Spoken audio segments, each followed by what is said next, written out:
Tukwaniriza nnyo gwatulaba ku emboozi mu UG agangenze Geoffrey Mayanja webale kutulaba yonna gy'osinziira okutulaba. N'olunaku olwaleero tukomyewo tuwayemuko ku mboozi. Ndi wano n'omukulu Kojja Kimbowa wa Kimbowa Herbal Group waali wano. Njagala kujjukizaamuko nti agenda kuweza emyaka 40 egy'obukulu. Ennaku zomwe zigenda kubeera bbiri, tugenda kubeera ku Kigo Gardens gye tugenda okusinziira embeera enteekateeka zonna zigenda mu maaso nga bwe twogerera zinatera okugibwako akawuuwo. Naye ng'ebimu ku nteekateeka ez'okujaguza emikolo gya Kojja Kimbowa birthday Kojja Kimbowa at 40 twasalawo okuba nga tukulaga ebimu ku ebyo byakoze ku myaka 4. Eri abamu abagamba nti tekisoboka omuntu ku myaka 3 because betwogerako agenda giweza buweza. Nebitwogerako bikoledde emyaka 2 ne tujja 2 3 awuuna wonna wakoledde ebintu bino. Abamu bagamba nti omuntu okugaggawala oba okufuna ku ssente n'azikwatako n'akola eby'amaanyi ng'akyali mu myaka 3 kizibu nnyo. Mpulira n'agamba nti myaka 35 oba okyayiya bulamu. Ni Kojja Kimbowa yakulaga nti oba oli awo ate wabikoledde. Twali mu kyalo Emitiyana, ensonga zonna twaziraba nga bwe zaali. Amaka g'omukyalo gye twatandikira ku butaka, nolaba ennyumba gye yazimba n'ebiri eyo, amamotoka n'ennyonyi ye eri nayo twagiraba sayidi awo. N'atusuubiza nga byabasuubiza tujja kujja ne Kampala tulage ebimu ku ebyo byakoze. Kati ku byakoze mwe muli ne bino byakyakola nga bw'olaba zino nnyumba. Era wano wempuliridde nti waliwo ennyumba ezizimbibwa bannannyini, oli najja n'azimba ennyumba naye ng'azimbira ku order. Kitegedde wano Kojja Kimbowa. Kiriza asooka kubuzeeko tutandikira awo butereevu. Tulaba wenna omulabi waffe mu emboozi mu UG nkulamusizaako nnyo. Naawe kenyirinyiri Mayanja n'enkwebaza okujja. Omanyi by the way ekituufu abantu abasinga obungi bawulira buwuliza erinnya Kojja Kimbowa. Nina omuntu gwe nalabako mu comment section emu nabuuza nti naye Kojja alimba nga miliyoni 4 abijjawa. Kojja onsiiza obuwanvu, nze saagala nnyo ebintu byakunsinga buwanvu. Nagamba nti nedda Kojja mu comment section nagamba nga mbalaze nti nno kati nga mbalaze nti nina ekintu kyendikooko naye nakagulawo miliyoni 4. Tulina abantu abamu we twali oli n'ayita abantu kale era kaali kataka ttaka. Kati oli bwe yateekayo okwo n'agamba naye Kojja banna Kimbowa yeepanka miliyoni 4 abijjawa. Miliyoni 4 abijjawa. Ya kati nakugamba lugonvu mwana wa taata yayogere yangamba ekyo nga nti Geoffrey ekintu kiba kya bbeeyi nga tokirina abantu balina busobozi bwakyo. Kati omuntu awulira miliyoni 4 nti nnyingi kuba batalina busobozi bukola ki bufuna yadde 10. Yes, kati ebiseera ebisinga obungi abantu abamu n'ekyokulala mu Uganda wano kye nalabye kiri ekintu kimu ng'oyagala okwejja ku bantu okaabamu oba bulamu. Kubanga nze nina n'ogaayo omu yansanga n'aŋŋamba mbadde nkiyogerako ne Esther nga muganira omusajja omu yansanga n'aŋŋamba Kojja obwavu tebukwekwesanga. N'aŋŋamba lwaki totwoganizinga ffe abaali mikwano gyo ne tukolerayo ne kawash tukusondere ssente. Nga alaba oli bubi. Si bubi, saamanya ne gye yakijja kubanga yansanga twasinkana mu restaurant emu Cafe Javaazawe wa Bakuli. Kati bwe tuba tusinkanye ne tunyumyanyumyamu. Bwe twanyumyanyumyamu naŋŋamba ne Kojja ng'obuze kamube mu bivulu kakibeekire mugamba nkubulire ndi busy. Kati ye yakitwala nti oba ekinekwesiza nti oba ssente. Nti waggwamu tokyalina. Nti naggwamu. Actually gye ndi projects zange zonna zitambula. Yes. Era bamanyi wano emabega wa Totene ye Wakaliga. Batera okuyitawo ekizimbe kino ekiro kyaka nnyo. Nakikola kuliko gundi eno eya bbulu wano. Kubanga wano wokka actually nga nkoze okuva mu mwezi gwa kuno omwaka ogwo oguwedde. Omwezi gw'okuno omwaka oguwedde. Lwe bandeeta babbulooka ne bandaga nti no Mwami Kimbowa waliwo eka weetundibwa. Wano tuli ku eka wetuyimiridde. Tuli ku eka namba. Eka wagigula sente mmeka wano kuba tuli wano Wakaliga? Eka nagigula emirundi 2 nti nasooka nengula awantu naye nga wamu wonna kati kankuwe estimate yonna wano ettaka lino lyetuddeko. Naligula akawumbi kamu ne miliyoni 2. Akawumbi kalamba ne miliyoni 2? Yes. Eka emu? Yes. Buli kimu wano wakyapa and it's a prime land. Kuba kankugereza ekintu kimu nti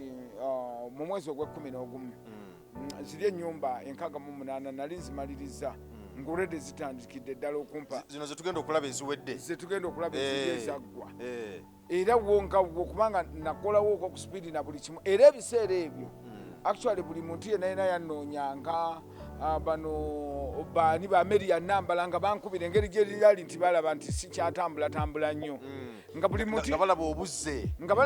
naye nga ndi ku projekiti yange gye ntuddeko gye nkola kubanga wano nali ntaddewo sente zange nnyingi nga nina okukola kyonna. Okay, Kojja nga bwe tulaba projekiti eno tulaba ku kamera eno nyumba emu eno yakubiri eri wano eno yakusatu. Lwaki wazimba bwoti kuba ndaba zino zitunudde eri ate waliwo eno etunudde ekyengulu nene etunudde ekyemmanga kati okugeza zino zazimbibwa ku special order. Tulina ekintu kati bannayuganda kye tufunye mu Uganda ffe abantu abamu abaludde ennyo mu mayumba nti bano abalittuya balina ekintu kye batulaze ate kirabika kibadde nga waabwe eyo. Kati zino ennyumba emu bbiri ssatu n'eno zazimbibwa ku special order y'abalittuya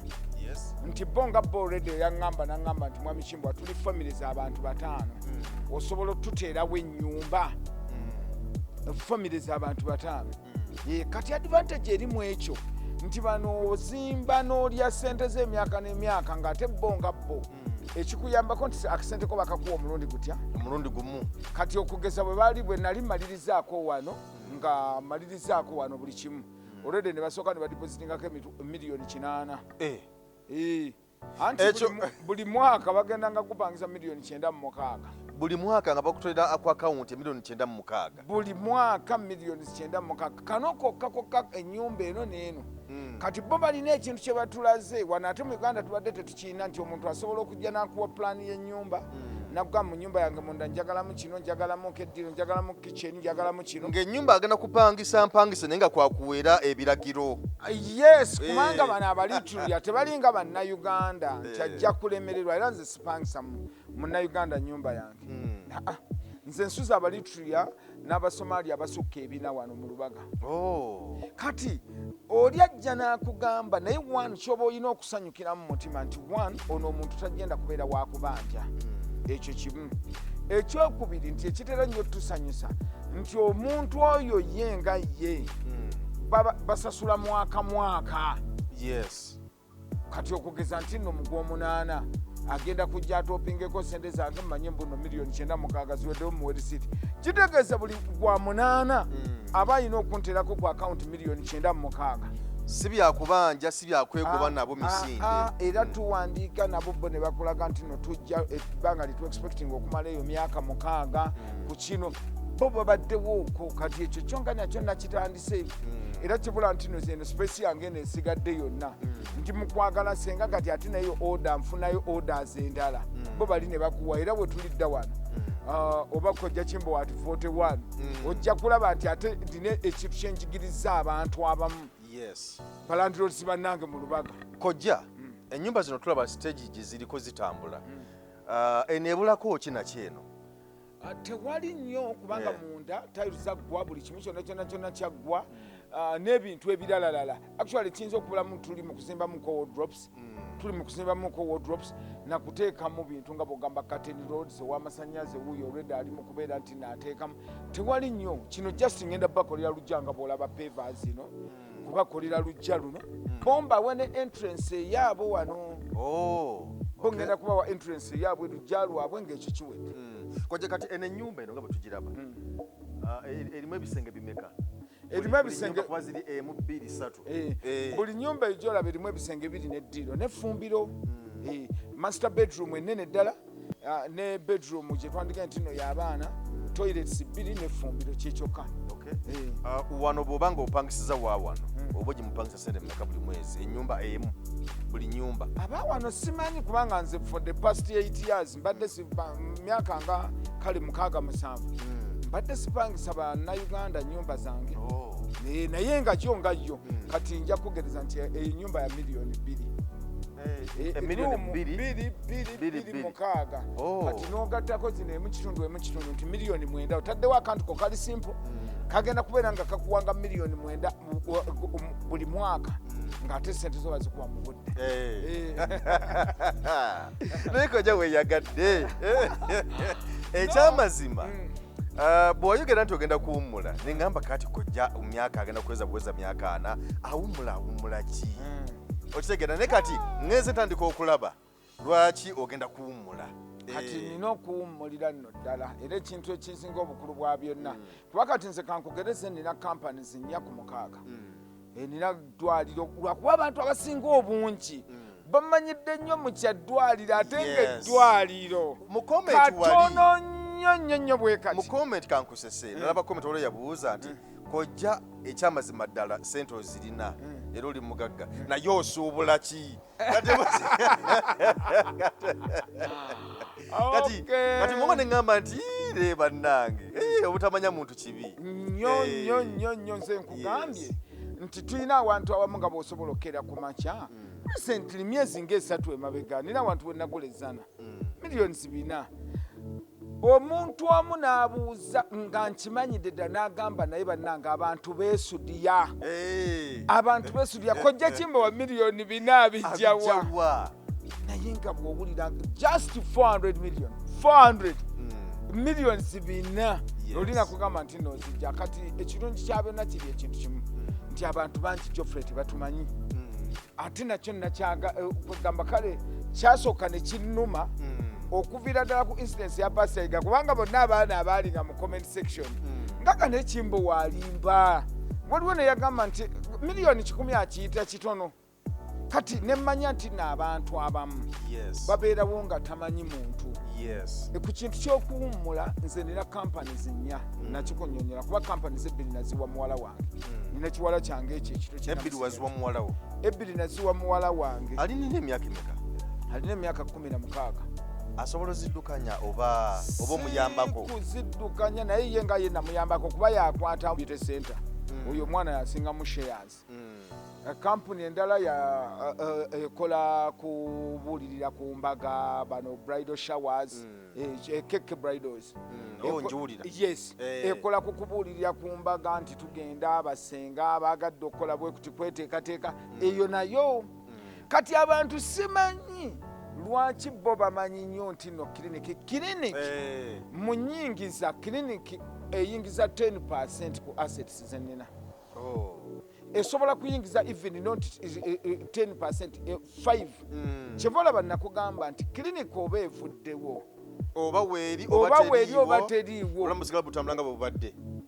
tewaliiwo nakyesobola keera ku makya nega nti no bwe kiti kubanga nina investments ebweru nze nina clinics 2 ebweru nina Dubai ne South Africa point ezo mpozi zenyinza okweguyamu ennyo kuba zo ziyingiza kasente nga kazito nga kawamu nti nina abatumya orders abebweru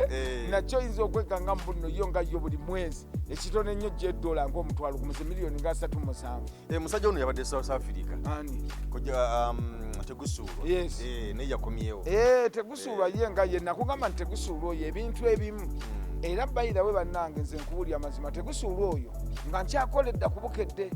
ayina ebintu ebimu byakugamba nga bw'okigenderako mwana wattu mulimu abantu abalira blessing bwe ziti ayina ekintu ekimu kyakugamba nakugamba nti omanyi kojja nti ye wano kolamu bwoti ogenda kulaba ensi bwekujjaji nga tegusuula oyo yaŋŋamba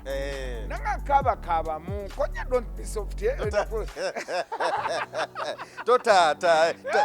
nywezaamuko lwali mukivulo ekimu naŋŋamba nti kojja tolaba bano bonna nti no bazze naye gwe njagala okitandikire wano okaabemu ogambe nti bane leero siri bulungi okaabemu ogambe nti no siri bulungi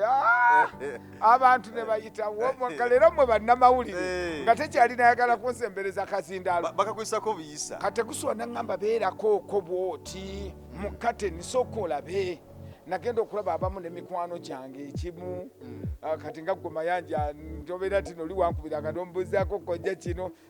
oli nga takyakuba kati bwe najja n'embeerawo ntentambula bwentyo nayongera okumanya embeera mu nsi era gwe kennyini nga ggwe mayanja nkikubuuliridde wano nti olina okumanya nti abantu wano naddala bannayuganda nze bwondaba ku bantu bali ab'ebweru munnaabwe bw'abeerawo nti ayina ekizibu bamubeerako nze nalabako omulitule eyajjaawo najja nga mu reality n'asasula emyezi gy'ennyumba 3 n'atuuka essera nga talina ssente oba baakikola batyo wano bamuggyako oko buyambi oba kitya nga ndaba banne buli mwezi gwe basookera n'okusasulirayo sente nga bajajaana we don't want to lose our fellow one biki ng'olaba ne wano munnayuganda bo banyumirwa nnyo omuntu akoze eki ali obubi afunye ebizibu leero bekijja kuffe n'oggwamu bagamba ibuye yali yeepanka Kojja nina mukwano gwange so ekyo kyo twongera nnyo okwogera nina mukwano gwange omu gwe mmanyi wano mu butuufu talina ku bantu baataawaako ssente yali musajja nga mugagga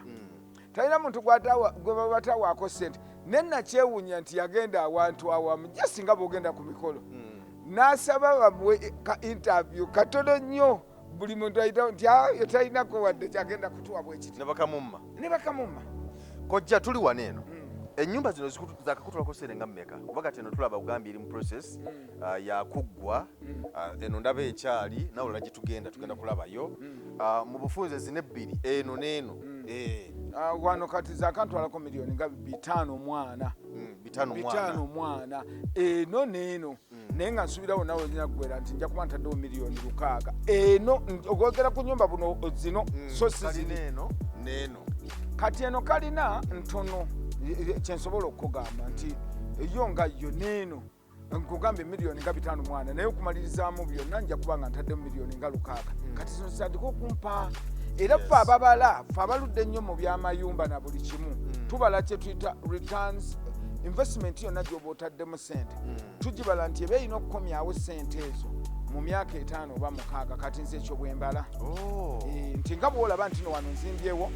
nti buli mwaka egendanga kumpa sente zange oba miliyoni 9 buno bukalina obubiri okibala nti mu myaka 6 nzigyeyo sente zenateekawo nsigadde kulya magoba kubanga projekiti ya wano nnene era naziri zonna nga ziri nga bw'ozirabye ate eri kirala eri buwumbi na buwumbi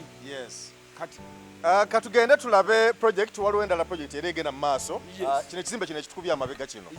kigenda mu maaso then bwe tukivako tulabe embeera yakyo nga bweri then ate tubale tugende ku project eyaggwa nkyali ne Kojja Kimbowa nga gwendi naye tugezaako kulaba nga bwe nakutegeezezza agenda kuweza emyaka 4 Kojja Kimbowa at 40 emikolo gyonna gigenda kubeera Kigo Gardens ennaku z'omwezi 2 ye Mande ya wiiki eno ejja so bwe tugenda okubeera awo mujje mwena tumujagulizeeko ate era n'ekirala bino byonna bitulaga si kweraga sikola ki wabula gwobeeko nekyoyigamu nga bwe nakutegeezezza nti abantu bangi balina obwongo obugamba nti mu myaka 3 omuntu onna kyosobola kwekolera mu myaka 3 naye osobola okubako nekyokola nawe nobako nekyoteekawo buli omu n'agamba nti omusajja naakoze so katugenda tulabe ebisigadde sayidi eyo tovaako nze Geoffrey Mayanja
okugezaako n'okwaniriza kw'emboozi mu UG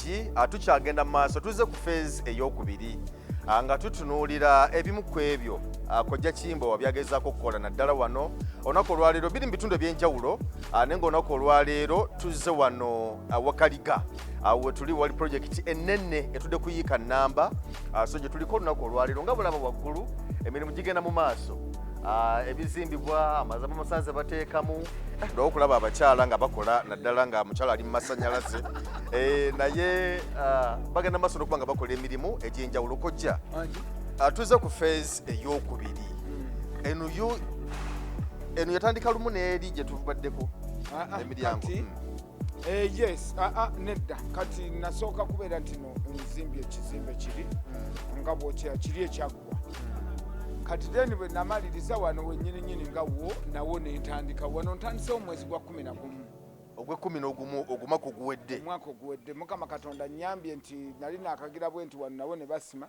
nezija nenteekawo zino ziri ennyumba 46 bisenge biri ddiro bisenge biri ddiro zino nga bwe zeetooloola wano nga bwe zeetooloola wano zo ziri 46 bisenge biri ddiro bisenge biri ddiro esebo. Kojja ennyumba ng'ozidduka misinde miyitirivu anti neteekateeka nti sikola nze mu by'okuzimba sikola kintu nga ssente zaakyo teziriiwo. totandika kintu nga sente zaakyo tozirina ekyo namulindwa yakinjigiriza kubanga waliwo kalina zolaba omuntu n'azimba bwayiwa biimu esooka nalinda omwaka gwa 2 nagenda n'ateeka mu katinzi obwo obudde sibulina ate era saagala muntu abeerewo ate era sikyagaliza muntu yenna ennyumba weeteeketeeke gwatulaba ekintu ekimu ku byosobola okuyigamu ebintu bino weeteekateeka omanye nti naatisi bwe mba ngenda kuzimba ekizimbe kino kuba mulimuko abakugu ababala kati ffe tulina abantu abamu be tubalira oli naakugamba ngenda kuteekawo bisenge biri neddiro n'okamubalira mu simpo nga kali simpo kati buli nnyumba lw'obanga oyagala okuzimba nze saadivayizinga nnyo muntu kuzimba nnyumba nti kanzimbe nga nnyumba yakusonderera nti oba nina bizinesi yange mu kikuubo bwenzijjamu bwenzimba ogenda kutta sente zo ogenda kutta buli kimu kyonna kyonna ennyumba zeetaagisa okutandika okuzimba nga tisiko ekitole ennyo ina 80% ku sente zigenda okuzimba ennyumba sente zigenda okuzimbako kati okugeza kange nti nno wano projekiti yange eno ngegenda kuntwalako obuwumbi 3 mba nina okubeera nga atisi obuwumbi 2 n'ekitundu mbulina ku akawunti obutestresi nga bwe buli busirise kikuyambako okubeera nti no buli kimu kyonna kyonna kitambuza bulungi kikuyambako okubeera nti no tokanye na muntu kikuyambako okubeera nti no olina kyokutte naye nze kyesaadivayizinga muntu yenna atulaba bwe kwata nti no omuntu olw'okuba avudde ku kyeyo afunye $8,000,000 nti bantandikirewooko ennyumba ekyo sikyagalirako okoddala njagala nnyo omuntu n'ogenda okutandika kuba ennaku zino tuyina bundi nnyingi nnyo nnyo nti omuntu asobola okukeera ku makya n'otuula n'omanya nti ekizimbe kino bulooka ezijja ogendako bwe ziti ne bakolerawo kye bayita bills of quantities n'omanya nja kukozesa emitayimbwa gino nja kukola kino oli n'akuwa nti ne bwe kiba kale kizze nga bw'olaba wano we tuyimiridde nti mulimuko ka pulaani akakyuseemu katono era nakyo bakiteekako nti ebigwa tebiraze kati bino kwe tuyimiridde byali byazimbibwa ate noddamu n'omenya byali ebifunfugu bino siga nti no babiva zino zonna blooka zino 99 bazikubyemu bukubi nti okugeza mulimu basobola okuzimba ewantu naga nti naye tukajja otukyusemu wabeere bwe wati kati okugeza ng'eyajja n'aleeta pulaani y'amafumbiro amafumbiro yagaterako ddala nti bw'oyingira otuukira mu ffumbiro kati ate omukugu najja naŋŋamba bo nga bo oli abakwataganyiza bano abalitria naŋŋamba mwamu Kimbowa ffe ng'abalitria twagala nnyo effumbiro nga lyekwese nga sigamba nti n'omuntu bw'ajja amaaso gatuukira mu mmere amaaso gatuukira mu mmere nti oli oba abadde afumba oba oli abadde akola atya so kyampaliza nti nabadde okumenyamuko gonna amafumbiro ago ge twazimbamu ate nzimba amafumbiro amalala gali so kikostinga naye olw'okuba oba oyagala kintu nti nkole ekintu kigwe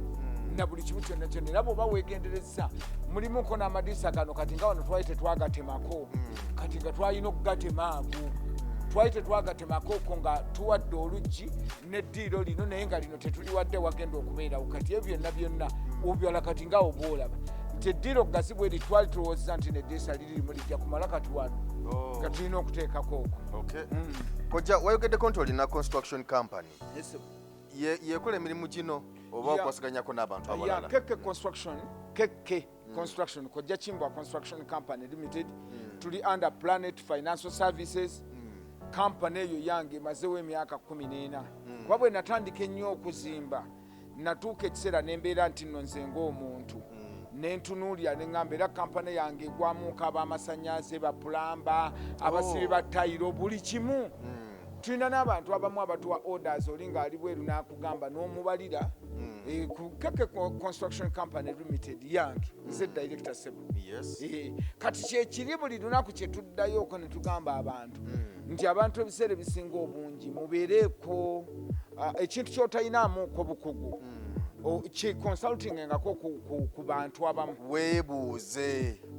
nti abantu abamu abeerawo ng'amazima ga Katonda mu gutazimbangako wadde toyi naye najja ate ne bamubalira ye olw'okuba afunyewo obusente obwamangu najja n'abala nti nno ye asobola okuzimba kalina oba nti nno nfunyewo miliyoni 8 oba 10 naka njagala kuteeka wali kakalina era n'akugamba nti kati bwe wekanga munne gweredde ku fula esooka neetuula emyaka emirala 4 sente oziziikiddewo kalina yennyini ngayo buli bwebanga ekubwa enkuba enafuwa buli bwogirekawo enafuwa na buli kimu so kikuyambako okwebuuza ku bakugu n'obuuza noga nti mwami Kimbowa ponze nina abantu abamu naddala consultations ezo eziri mikwano gyange abajja n'atuula n'agamba Kojja ninawo miliyoni 18 nandizimbye kayumba ki oba nandizimbye kati oba oli nakuinboxing n'akunoonya n'agamba Kojja nsabayo ka appointment kutuulako naawe amazima n'atuulako naawe n'agamba abamu bakitwala nti nno battima nze nina omuntu eyaŋŋamba nti na miliyoni 5 mu nnya njagala kutandika kuzimba kalina naŋŋamba naye nina ebintu byange byentunda mu kikuubo nze sente nja kuba nzifuna ne mugaana kiri kyoyogeddeko wali era ne mugaanira ddala ne mugamba saagala oddemu nakukirowoozaako ne mugamba okusinziira ku pulaani gyondaze kalina eno ejja twala wakati wa miliyoni 3 n'ebina olinako miliyoni 5 mu nnya ogenda kutuuka ekiseera sente zino zituulire muno zononekere muno oba zituule muno otuuke n'ekiseera otandike n'okuwaayiriza ogambe nti nno kalina bandoga bakola batya naye nga kumbe gwe wayingira mu kintu nga gwe weeroga nga gwe wenyininyini ng'omuntu nga gwe weeroga kubanga wayingidde mu kintu kyotamanyi out of excitement n'ogamba nange nina okuzimba kalina oba nina okukola kino so bino ebintu ebyaffe tubipulaninga n'omanya mbuno bwe kiti kati eri twalabyeyo zino nga bwe zikyali wano zakatwala sene nga mmeka? Actually kirungi kya byonna nti nze ennyumba mba mmanyi sente gye ntutteko. Yes, kubanga onootinga wali mukono gwe gwe nabuuza yazimba amaka ge n'antwalayo ne mubuuza kati ennyumba eno etutte sene nga mmeka? N'aŋŋamba Geoffrey simanyi kubanga kakati bw'ofunayo 10 n'owa omuzimbi nabayita obusabo bwa seminti 2 kati bw'ogira bw'oti kati simanyi bulungi naye sente nga ziwerako. Nedda kati ekyo kyenkugambye nti ne bwe baba abamu batunda mulimu abantu abazimba ennyumba n'afuba neyowola n'akola ati bw'aba atuuse ogitunda n'atunda ng'akola loosi nga ye olw'okuba mbu nabaddeko oko wagijja leero kiri kuba n'abakyala bagira nnyo nnyo bagwa nnyo nnyo mu loosi.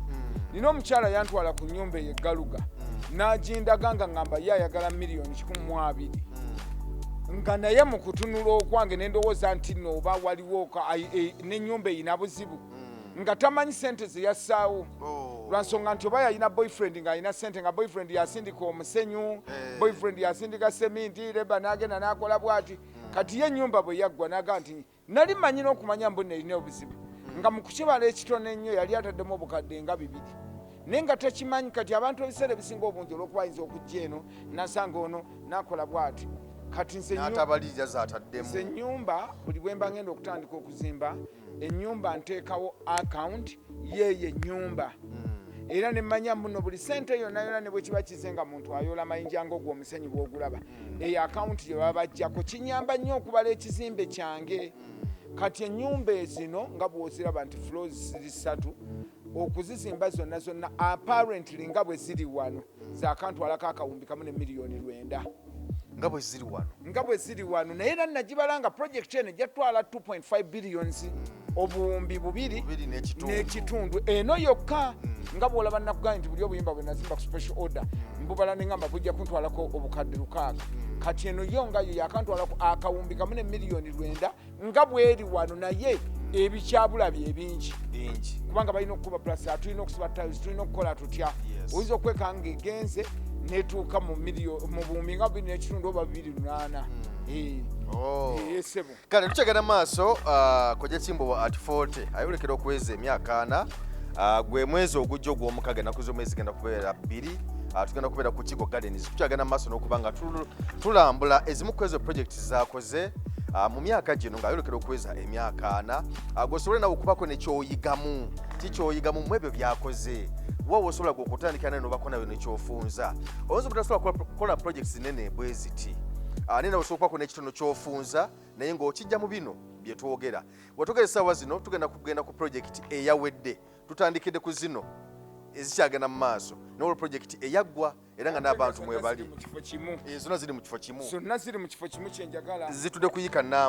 kuyika namba wane emabega wa toto ye Wakaliga so omuntu yenna naye yennyini kubanga bano abantu ebiseera ebisinga obungi bantu mikwano gyaffe oluusi tubakkiriza ne bajja oli n'alambulalako n'akola atya okusobola okumakinga sure nti mu bino byonna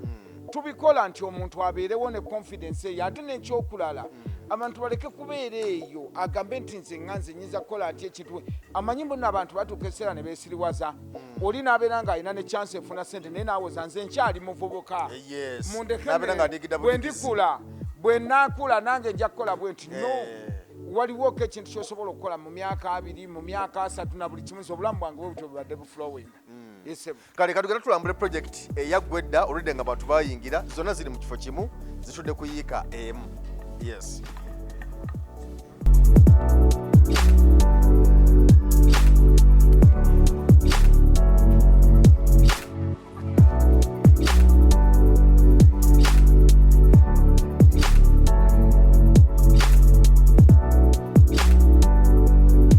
nkyali ffenna Geoffrey Mayanja kwemboozi mu UG nkyali ne Kojja Kimbowa owa Kimbowa Herbal Group tukyagenda maaso n'okuba nga tuwayamuko ku mboozi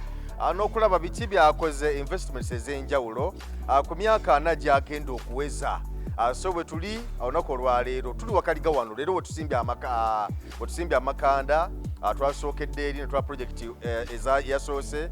netudda ku phase ey'okubiri katuze ku phase ey'okusatu phase ey'okusatu nga bw'ogiraba yo yaggwa dda era bw'otunja ku balcony oba gituzuga ati shade kuliko engoye ezaanikiddwa kikakasa nti yaggwa dda era n'abantu mwebali beebase tebana tabu yonna newankubadde nti wano mu lujja Kojja ate zino pavers nga bazijjawo actually ekintu ekisinga obukulu bwa byonna engeri gye nkugambye nti nno bwe nali nzimba wano wali ekyengulu nali simanyi mbu nno ngenda kukola ki kugulawo kubanga nasooka kugula wano then ne bali ab'ekyengulu ne bajja naye olujja nali ndukoze olw'okuba wano wansi baali baagira kati so tulina okukwata drainage system okugikwata okuva eri ekyengulu okulaba nti emakinga n'eno kati gyebola nti pavers zino zonna bali muzijja mutudde mutwalirire olujja luno ne drainage ey'emabega eri ebeere ng'emakinga wano nti kweganga tewaliwo wasikatira ntino mazzi so siga nti noba waliwooko kintu kyonna era olaba bajjawo oko zonna nti bali muzijjawo bujja naku drainage system eyo gy'olaba gye twetaaga tugikwate bwe tuti ebeere ng'esobola okudrivinga kiri kyonna kyonna abamu basalawo okusimba muddo lwaki tebasimba muddo simba omuddo nabatereeza ngeri yakagadeni bw'oba obaliridde nze ŋŋendera kubalitula kye baagala abapangisa bange kubanga be bakama abo kubanga be bakama bange era ffe ekintu ekimu ekituleetedde ennyo obugagga ennyo ate nga bwansibo osimba ekintu okusinziira ku oyo agenda okuyingira mu nnyumba kyayagala era abasinga obungi abamu bagamba ne bagamba oli nagamba nti abannange ffe tuzimba ennyumba ne zimala emyezi 6 temuyingidde mu bantu nenze wano mbasina bakumaliriza ng'olwedde bayingidde dda bakoze batya nkola ekintu ekifevalinga oyo omupangisa agenda okuyingira wakati bano bo tebalina malala tosobola basanga bannayuganda nti ayagala nnyo ebiryawo nti kulaba biki bo nga bo tegeka awantu wo wabeere walungi na buli kimu kyonna ne bwe lutaba lujja nti nno lunene bo baagala nnyo okubeera awamu. Kuba tebalina nnyo munda kikulu nnyo ku sayidi yaabwe. Munda kikulu nnyo nnyo nnyo era abo abalitulya osanga abantu abamu ng'abeerawo ebbanga lyonna ngo just afuluma nti no ŋŋenze kuba kati olwedde balinako oko nga bw'olaba eri ennyumba bali muteekamuko ka supermarket kaabwe. Akaabwe nga bo be beeguza wano era bo balinako oko ne nfaano kye twandiise ebbaala era omu yaŋŋambye naŋŋamba ŋŋenda kumuwa eriruumu bakolamu nga ko ke bayita akabaala tebanywa mwenge naye banywa kofi kakofi kaba kakaawa kakofi kaabwako babeera nga bakategesa awo akawungeezi kati bo babanga abeetutte out naye ng'ate bali wamu nga bali mu kizimbe ne babanga abeetutte out era ogenda okukyekanga nti naakawungeezi ndikuleetako okuwana akawungeezi ogenda okukyekanga nti bo nga bo babeerawo n'olaba nga abafudde ekyengulu eri waggulu kalina ne bajja ne batuula omwo ne bateekawo obutebe ne batandika okuinteractinga na buli kimu kyonna so nabakoppako embeera ezo. So project eno yo yaggwa dda essaawa zino oli mu kukwata kasente njiraba y'amaanyi y'amaanyi kuliko abantu nga bameka kuno? Project eno eriko ennyumba 68. Yes, bazeebala 68 kati bwebeera nga eriko 68 kuliko ennyumba ez'ebisenge 2 n'eddiiro ennyumba 42 bisenge 2 n'eddiiro then ne kubeerako kisenge kimu n'eddiiro ennyumba 16 ennyumba 26. Yes. Kati bo nga bba ekibeerawo okwo kiri bwe kiti nti ebiseera ebisinga obungi nti zo nga zo zino ennyumba wano kati nga kankugereze nti project eno emu kati nateekawo okwo nga bubala ttaka nti no naligula sente miliyoni zinga 600 lino erya wano n'obala nti no ne project yennyini ngiteekako awamu wonna yaggweramu 4.2 billions. 4.2 billions. Obuwumbi 4 ne miliyoni 2. Ne miliyoni 2. Obuwumbi 4 ne miliyoni 2. Yes, kati eno ngenda okugijjako engalo mu mwezi ogw'11 nga entutteko ezo sente nti obuwumbi 4 nga bwe nakuga nti nze ebyange mbibala sifa nti fa buli kintu kyonna kyonna okuva lwe kigenze okuva lwe ntandise tractor ze nesendawo neekola etya byonna biba byabalibwa nga biri ku lupapula. Yes. So wano kati namalirizaawo era buli mwezi wonga wasobola okukola ekitono wasobola okukola miliyoni za 5.6 buli mwezi. Buli mwezi wavaawo miliyoni za 5.6 kyebala kubanga wano bisenge biri ddiiro bazipangisa miliyoni 1.4 then naziri bazipangisa 7.7. So wo weebala nti eno project yange yo yaggwa sirinaako nnyo kiryawo nti no baki ekintu kyengenda kwongerako okujjako bamala otereza luno olujja n'okwongerako oko kalangi ne kati kyova olaba nti nno abantu abamu batera nnyo abantu abamu Ronald Mayinja yajjako oko wano yali ayinako oko kyayagadde okunsaba okukolerawo okukolako oko ku kino yali ayinako oko abaana be yansindikira then ne mugamba nti ajja kujja. Ronald Mayinja bwe yatuuka n'anyenya omutwe nanga naye mwami Kimbowa sente zino muzijjayo ddi? Yes. Yekwateko nanga sente zino muzijjayo ddi? Obuwumbi 4 ne miliyoni 2 ozijjayo ddi? Kati gwe omuntu abala nti olimu ekyo nti no sente z'okuzimba zino ngenda zijjayo ddi ngenda kukola ntya era naye simuwa magezi kuyingira project yakuzimba. Ebyokuzimba abireke fe oteekawooko ekintu nga kisa a lifetime investment gy'otaddewo nti olibeera olya kweyo ebbanga lyonna oba n'omwana wo najja na buli kimu kyoteekawo butesi kati nga bw'olaba nkugambye nti buli mwezi buli ennaku z'omwezi nga 7 wano nfunamu miliyoni za 5.6 bwe naamala wali ekyengulu deni nawali ojja kwekanga munne ebiseera ebisinga obungi awamu wonna ntagetize miliyoni nga 10 buli mwezi kati ekyo oteekawo ekintu nti myaka na myaka bwebayita obugagga obw'ensibo Ssebatabo yayimbako. Yes, kati ze nina ennyumba zange era nebaza nnyo nina mukyala wange omu bwe yajja mu bulamu bwange mu 2018 mukyala wange oyo ow'Emunyonyo yasanga nina ennyumba nnyingi nnyo eza wansi nnyo kubanga nze natuukako n'ekiseera nga mpeza obuzigo nga 1000. Eza wansi ebyo 12,000 15 byonna ebyo bisenge biri ddiiro zonna munatete wa Wakaliga nenga buli dakiika sinnumya omutwe ono yakoze bwampanga ssente kuba natuuka ekiseera nga mukung'anyamu ba miliyoni nga 9 buli mwezi naye nga buli dakiika kati oli bwe yajja naŋŋamba no tandika okuyiya pulaani ya kalina so nenzimba plan kalina emu nenzimba wenagula kuyiga wenagula wa pastor yiga Kawala wane Wakaliga yayina Wakaliga wane erubaga ye tomanyi mama wayiga we yali ngaasula mama omugenzi we yasulanga mama w'omugenzi yiga yayina waawo kati bwagenda South Africa nanguzaako awo kyekyampa experience mu bino okutandika okuzimba kalina nenga neba naye nina obusobozi buli mwezi nsobola okubeera nti buno obuyumba obutono buva miliyoni 8 nsevinzeeko by then bwe namala okumugula kuba yanguzawo miliyoni 3 bwe mala okugulawo naye ng'olwedde nali nsigazaako miliyoni nga 7.5 ugundi nintandika okubeera nti no ntandise okuzimba so eyo kalina yange yasooka nenzirako ekabuusu nenzirako nenzimba kalina yange ey'ekkonge then ne wano Enyanama kati so project eno gye nazzeeko okukola omwaka ogwo oguwedde bwe ntandise okukola project eno mu mwezi gw'okuna so this is a new project soogera ku kintu kikadde njogera ku project yange empya bweti yeeno etannaweza mwaka kuba mazeewo mwezi gwe11 kati mu gwe11 nengenda nengula wali we tubadde then neeri notandikawo yes kati kyekyo kyobala nti nno nze ng'omuntu era kyebola nti n'abantu bonna babadde nga baseka nga ne Kojja awummula ojja tuuka ekiseera yalaze kkube oddemu ogambe buno nedda ne mbagamba no na settinga obulamu bwange bwonna nga tewaliiwo kintu kyonna ky'osobola keera ku makya nze nga nze nina kumaintaininga kyennina kati usenga maintaininga kino ne mmalirize wali awantu wembadde na wonna kati Geoffrey naawe kennyini njagala kusooka kubuulira wadde abantu abamu bakitwala ne bagamba nti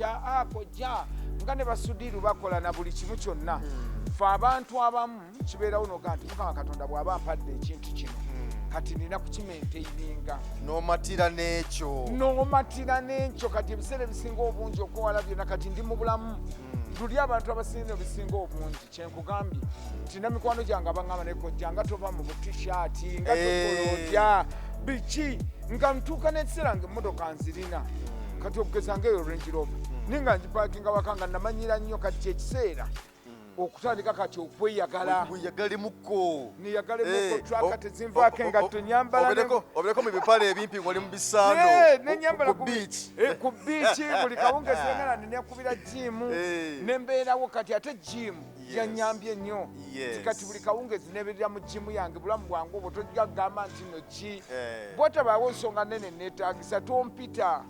ne bwe liba ddwaliro ne bwe kuba ku kiriniki ne bwe wabaawa oba mu budde bwo bwa ddembe bwetabeerawo nsonga nnene kubanga abaana mbatrainings abasobola okusigalawo nga balaninga kiriniki yange n'amayumba gange na buli kimu kati neetaaga bulamu bwange obwo kubeerawo kweyagala Kojja amane njagala ketuba tusembyayo keke construction nakenya okubuuza ko then bwe tukamaliriza otubulye enteekateeka z'emikolo bwe tuyimiridde nga bwe tugenda okubeera ennaku z'omwezi 2 mu Kigo Gardens keke construction eno ezimbira gwe weka oba n'omuntu omulala asobola okujja n'agipangisa egenda nemukolera emirimu kati keke construction yongayo erimu departments nnyingi kubanga olabye ab'amasannyalaze abaana bawala bakola mu masannyalaze abaana bawala nga yakola plumbing na buli kimu nali nkitaddewo ko kampani eno yazimbibwa ddala nga eriwo okubeera nti no before luli nali nga nzimba nnyo ngera most of the time ebeerawo oko nebeera ngaekwataganya mirimu gyange naye abantu bonna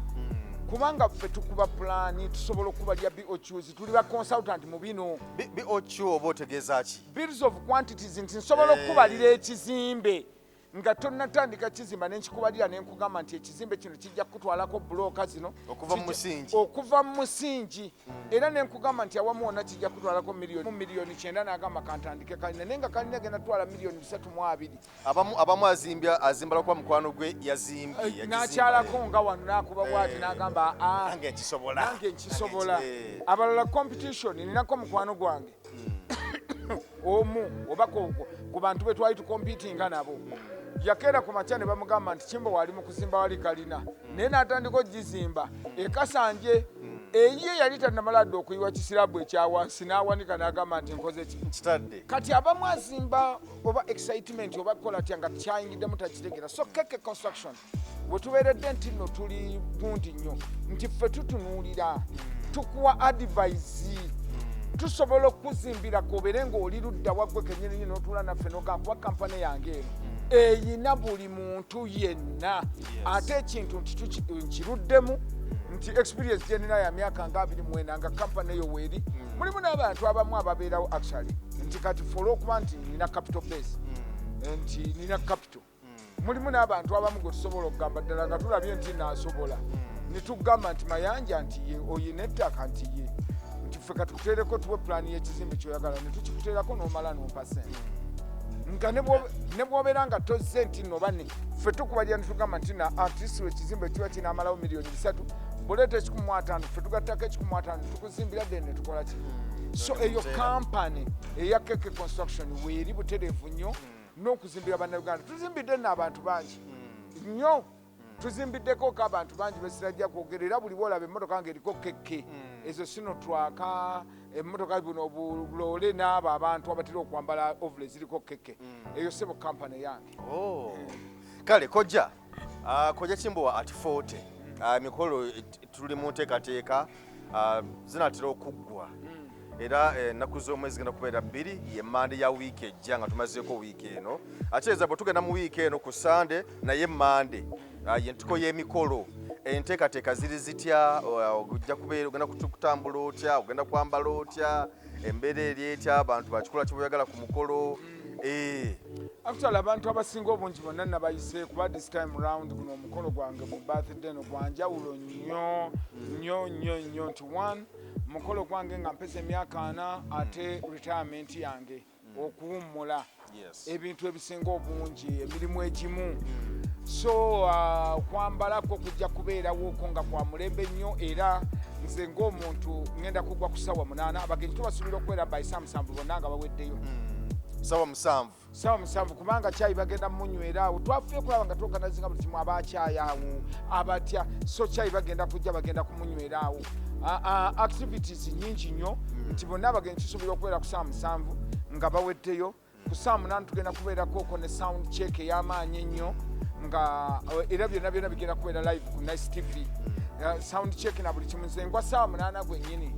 bwe ngwa ku saa 8 helicopter egenda kundeeta enteekewo era enninde kuba ku saa 8 tuinteractingemu awo n'abantu band first grade band ngetuyimbira abayimbi ab'enjawulo bonna weebali kiro kyonamiro kyakubyeyo akayimba akakabi bayida mugobaani bakathani kusaasira nno ye ate ye yanyingiza kusaasira yakuyingiza mama kabina kusaasira yanyingiza okuva bwati mu nnyonyi yes alyoka akube kuli kayo dadi gyoyise kusaasira yali asse maama banti emitiana ku mikolo gyange kusaasira alina engeri gye yayambalamu akateeteeyi n'agenda nannya akabina kati nga bamanye ebyabakadde maama n'ambuuza nga muyita nno na muwala muto nnyo ekiwala ekirabika obulungi maama nga yambuuza ebyabazadde nankuba akamaawo akamaawo ne mugamba togamba nti alina omusirikale seru ne mugamba ndeka maama alina omusirikale mukyala kale nga ye bino ebyabakadde nga tamulabangako so okusaasira this time round olw'okuba performance ye yali nnungi nnyo ku birthday yange ey'emyaka 38 maama twasazeewo ne tugamba kusaasira ddemu annyingize bwe ngwa ku saa 8 kusaasira nnyingize then wali akawungeezi nasazeewo ne ŋŋamba nti the beautiful Kalo Nantongo eyakava ku Hotel Africana yes the beautiful Kalo Nantongo anyingize aŋŋambe nti no mwami Kimbowa kino so entertainment weeri essential egenda okusingira ddala obukulu bwa byonna essential aerobics yes tujja kubeerawo eyo yaddi tugenda gikola okuva ssaawa 9 batuwadde gundi ennene kwolwo lwennyini ku Mande bakocheza abasukka 2 era omuntu yenna atulaba mu emboozi muyuggi bw'aba ajja alina okusooka afune track tugenda kusooka mu nteekateeka zaffe tugenda kusooka kwambala tracks nga bw'olaba nnyambadde tusooke tugenda kubamu aerobics kubanga twagala kibateerawo abantu bakimanye nti buli bw'okiminga ngenda kukutwala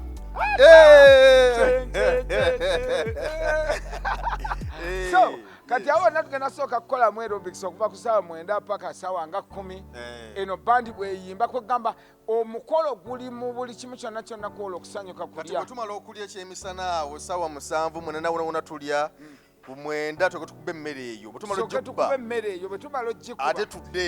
ate tudde nti nno kati awo nze kanyenenyeni ennyonyi olwedde ejja kuntwala ku Botanic Hotel ngende nkyusa engoye emale enkomi okusaa 12 okukyusa engoye ennyonyi agenda kupakinga okuva ku ssaawa naye kwejja ekintu kino ng'okiwandiise nnyo okukyusa engoye ogendya mu nnyonyi n'omala okukyusa engoye nodda nenkomawo then bwe nkomawo nenkomyawo kati olwedde awo wonna wonna tulyoke tubeere nti no tudigida ate olwo tudde ku nnyama enjokye ey'embuzi ey'ente enkoko akawungeezi awo tugenda kuyisa micomo abalya leero bano abanywa kabiya kawayini kabiya awo ekyo enkigwe n'amenvu kubanga this time round olw'okuba nti nno olunaku lwange na buli kimu kyonna kyetwabadde tusazeewo nti n'abanywamu nga ye awulira nti emisana asobola okunywamu batandikirewo kuba emmotoka ya bbiya namaze dde okukolagana ne kampani emu nengisasula miliyoni za 22 bagenda kumpa fuso namba ey'omwenge kube wali akabina babadde bambuuza nabubuuza nga baŋŋamba nti tukukuwe mu kaani nga bwolaba bino ebimotoka ebitambuza amazzi gyotekawo buteesi wali ne bakukuwe mu kaani ng'abantu berembekera bwerembekezi ne mbagamba mumpe kye munaayagala kati wano tugenda kukuba cupa ku cupa pate after pate ennaku z'omwezi zigenda kubeera 2 tuli ku Kigo Gardens awo tugenda okubeera Kojja Kimbowa tubabe tuwayamuko naye byetwogedde olunaku olwaliro byebyo leero tusinzidde Wakaliga ndowooza tetulinawo kirala kitugattako awo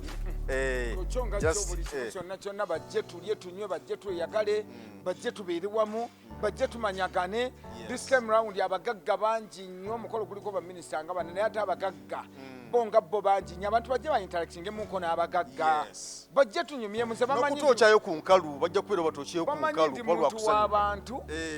era nange nyini nja kuinteractingamu nabo ate kwolwo nabadde ndowooza oba abananzikiriza baba aviation nabadde njagala kasukako ssente naye nga ngwa nga ziva waggulu nadde njagala kubuuza oba kikkirizibwa mu nnyonyi nga nakirabako ogwo omuntu omu naaba nga afuwa naye bwe kinaba nga si kyekyo twagala kumakinga sure nti abantu tubookyayo ku nkalu nte nze omumanyi wembeera tegeera kale toyanza nnyo toyanzikikiriza tukulekerere wano Geoffrey Mayanja kwemboozi muyugi nkwagaliza akaseera akalungi webali nnyo okuba nti obadde otulaba Kojja Kimbowa at 40 Kigo ennaku z'omwezi zigenda kubeera 2 alujja kuba lwa Monday mujje tusanyuke kuyingira kwa bwereere byonna nga babyogedde nga bwe bigenda okubeerayo si byakusasulira bya bwereere mujje tubeerewo ku lunaku olwo tukwasiganye ensonga zonna nkwagaliza akaseera akalungi weeraba